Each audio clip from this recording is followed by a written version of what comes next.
Good morning, everyone. My name is Chen.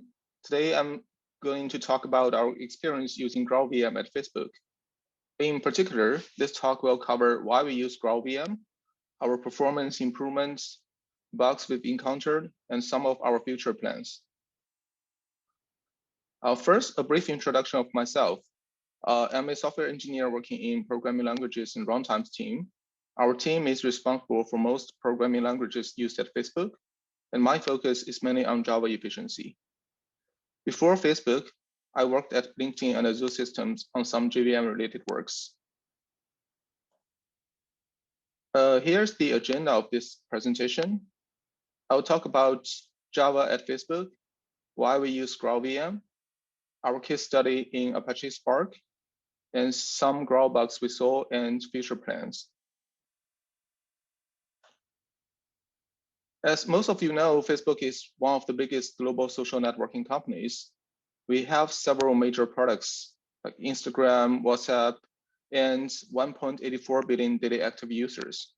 This means most of our services are very large scale, and any small performance improvements can have big impact on our users. So Facebook's Java fleet is not as big as Hack or C++, but it's still probably bigger than other companies. It is used in several important areas, including big data services like Spark and Presto, some of our backend services, and Android on mobile. So our work covers the server side, which are the first two items in the list. Before we move into GraalVM, we use Oracle Hotspot JVM on OpenJDK with no customizations. We have a mixed stack of Java 8 and Java 11, and we are trying to move all our Java services to Java 11. So why are we interested in GraalVM? The main reason is performance. Graal has some good optimizations like partial escape analysis and advanced inlining heuristics.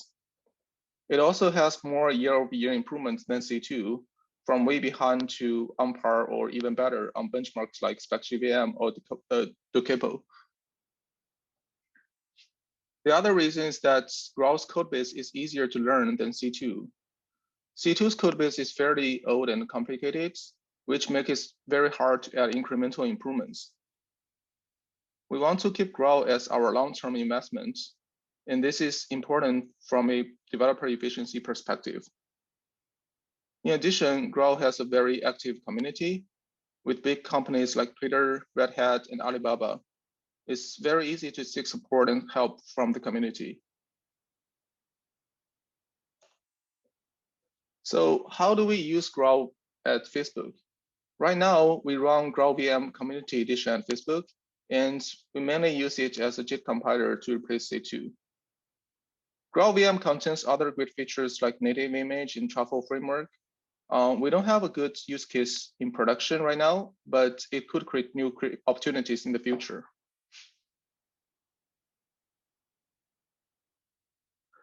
Now let's look at our first GraalVM adoption at Facebook, Apache Spark. So Spark is a unified analytic engine for large-scale data processing.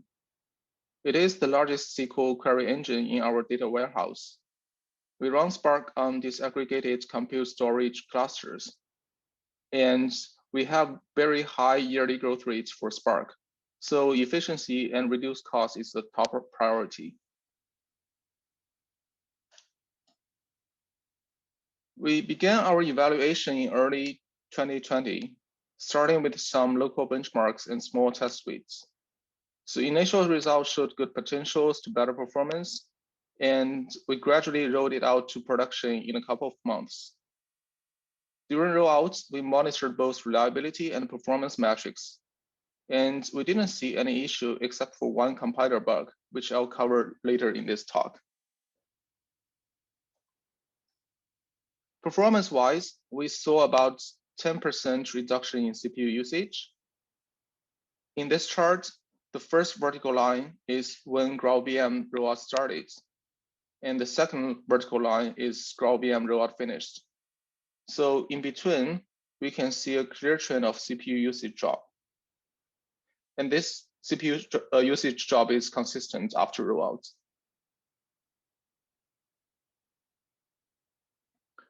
You might be interested in where those CPU improvements came from. We did some CPU profiling comparisons and found a few optimizations that mattered the most, which are polymorphic inlining, escape analysis, and some speculative optimizations. Let's go over each of them briefly. So the first one is polymorphic inlining. In C2, the maximum number of type guards at any core site is 2, or bimorphic. It's usually good enough, but in Spark code base, there's a lot of cases where core site has 3 or more receiver types. In this example, we can see the field converters could either be text converter type, long converter type, or double converter types. C2 cannot resolve this interface calls and has to go over itable stuff. With polymorphic inlining, Graal is able to resolve most of the virtual and interface calls at Spark. And as a result, we saw a significant drop of itable stub percentage in CPU profiling.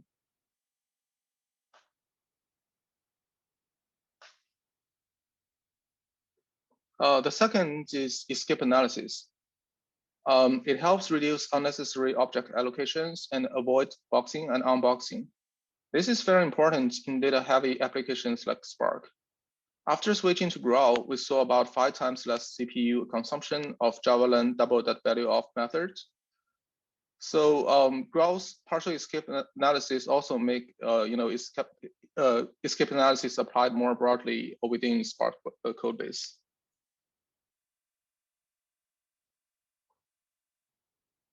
So the last one is speculative optimizations, especially branch eliminations. Spark has some code patterns of long if-else chains as shown in this example. And at runtime, only one branch is actually taken. Branch elimination can simplify those control flows and enable further optimizations. So during rollouts, we had to disable this branch elimination optimization to bypass the bug. And we saw a 5% overall CPU regression. Fortunately, we fixed it quickly and re-enable this optimization after. So obviously, Graal is not a silver bullet to all performance problems. There's something we observed that Graal is not as good as C2. So first is GVM CI overhead. To run GraalJIT compiler, the runtime has to go through GVM CI. And we saw 1 to 2% CPU overheads from GVM CI related methods. Also, the extra complexity introduced by GVM CI makes debugging a little bit more difficult sometimes. Second is that Graal has some missing intrinsics. For example, arrays.fill. If your code heavily used those intrinsics, it could be a few times slower than C2. We had to implement a few intrinsics ourselves to help performance. Also, Graal's inlining doesn't always beat C2, and we do see cases where C2's inlining heuristics works better in Spark code. The last one is missing auto vectorization in community edition. It doesn't affect Spark use case that much in our case because auto vectorization is rarely triggered, but it's a good optimization. It's a good optimization to have in general. So what else did we try to fully utilize GraalVM's power? The first experiment is Autotuned compiler Flux using EX. This is inspired by Twitter's ML auto-tuning work. We tried our own version using EX, which is a machine learning system that can optimize discrete configurations using multi-arm bandit optimization and continuous configurations using Bayesian optimization. In our experiments, we mainly focus on inlining related flags like trivial inlining size and maximum inlining size. So we built a small system that can run one or multiple tuning processes on the testing cluster.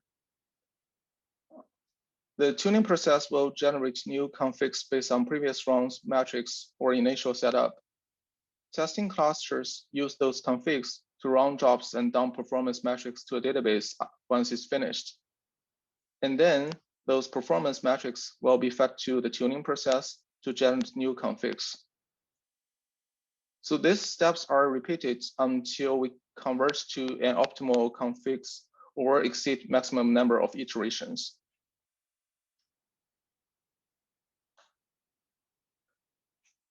From the experiments, it showed that there's potential to improve CPU performance for Spark workloads over 10% in some cases.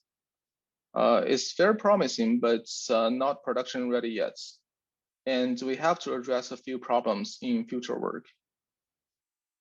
So one of the problem is the tuning speeds. Right now, it takes a couple of days to tune a small set of queries. Is because we have a very large workload. So to tune for all the queries, it will take a couple of months or even longer. So we have to make the tuning much faster to apply to all the queries that we have. And the second one is to reduce noise. Due to the nature of Spark execution, the noise level is relatively high because there's some I/O and network overhead. So we have to reduce the noise to make the tuning more accurate.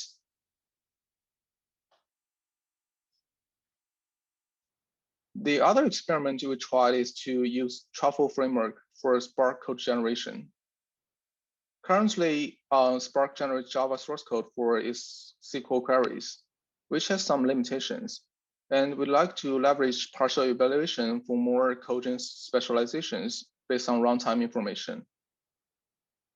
This work is at very early stage, and we only had a few Spark operators implemented in prototype, and we don't have any plan for production yet. And there's some other folks from USI and Oracle Labs working on similar projects. We had some initial discussion with them, and we'll see if there's possible collaborations in the future.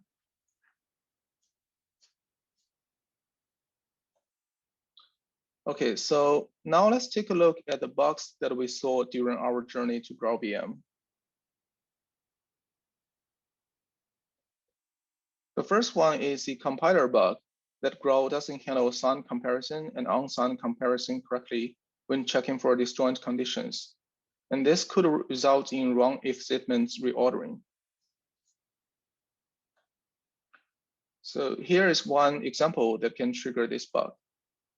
We have a small code snippet with a few if-else statements, and one branch is never executed based on previous profiling data. First, Graal will try to replace the never executed path with uncommon trap. And then it converts the first signed comparison to unsigned comparison and simplify the control flow.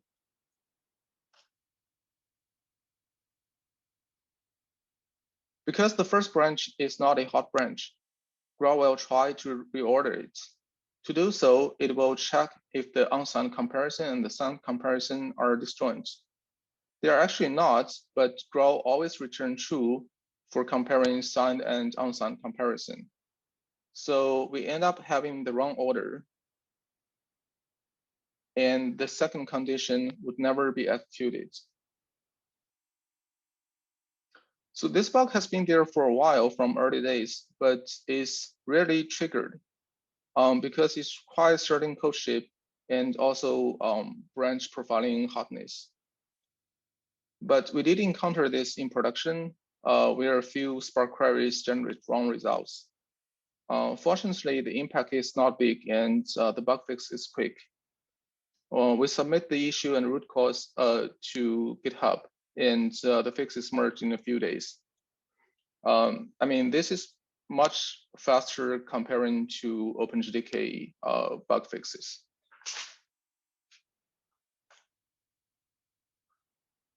So the second bug is a GVM CI native compiler thread bug. This one happened in our Presto workloads. We deployed GraalVM on our Presto clusters, and after a couple of days, we detected a very slow machine, which became the bottleneck of the whole cluster. After some thread dumps, we found out that all GVM CI native compiler threads will start compiling some methods. They are all in runnable states, but not taking CPU or make any progress. We suspect this one is due to some logs in libgraal. Unfortunately, we haven't found a way to reproduce it locally, and as a temporary workaround, we had to disable libgraal. We'll keep investigating this and update once it's resolved.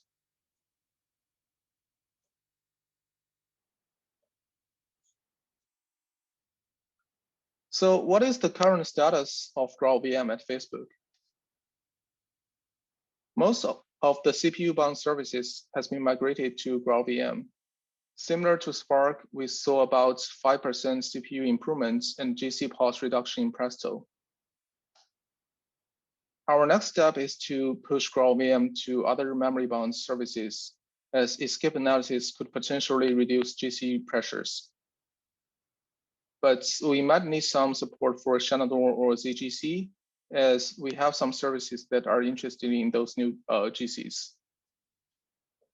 We will also explore opportunities to use other GraalVM features like native image. And last, we might introduce some customized optimization passes for Facebook-specific workload if needed. And right now, we already have some intrinsic implemented.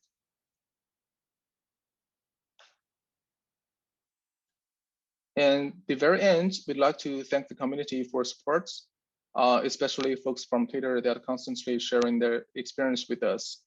And we'd like to contribute back to the community, like submitting patches. And we are also open to any other ideas or collaborations to make the community better. So that's pretty much all of my talk. And thank you all for joining me today.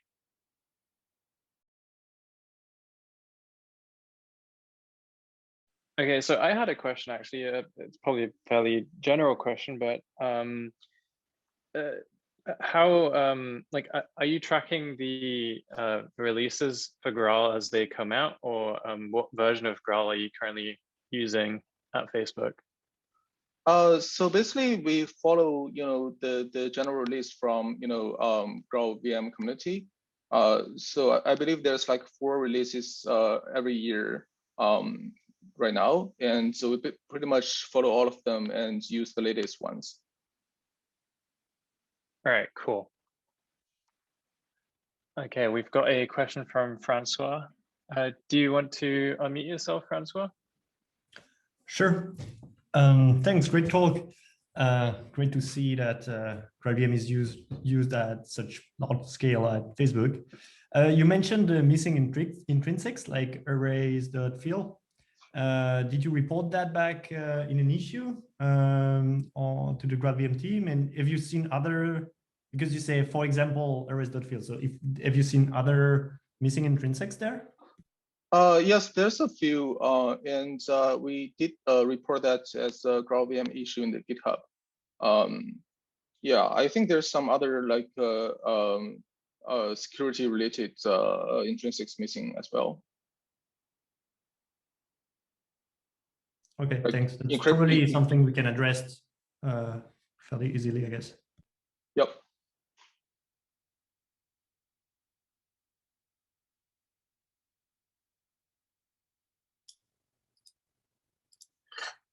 I'm sorry, I may have mentioned, you may have mentioned this, but I missed it. Are you using JDK 11 or are you still on 8? So we have both actually. So for our Spark workloads, we're still on Java 8, and we use GraalVM like Java 8. And for our other workloads, it's all on Java 11, and we use GraalVM Java 11 all community edition. Okay, so that would be the VM Graal, that version that comes with JDK 11. Right? Not the latest, greatest one from 20.3. No. Actually, there's 21.0. Yeah. Yeah, so we didn't change the OpenGK within GraalVM. So we Okay. used the one that comes with the GraalVM release. Okay, got it. Thank you. Yeah, thanks.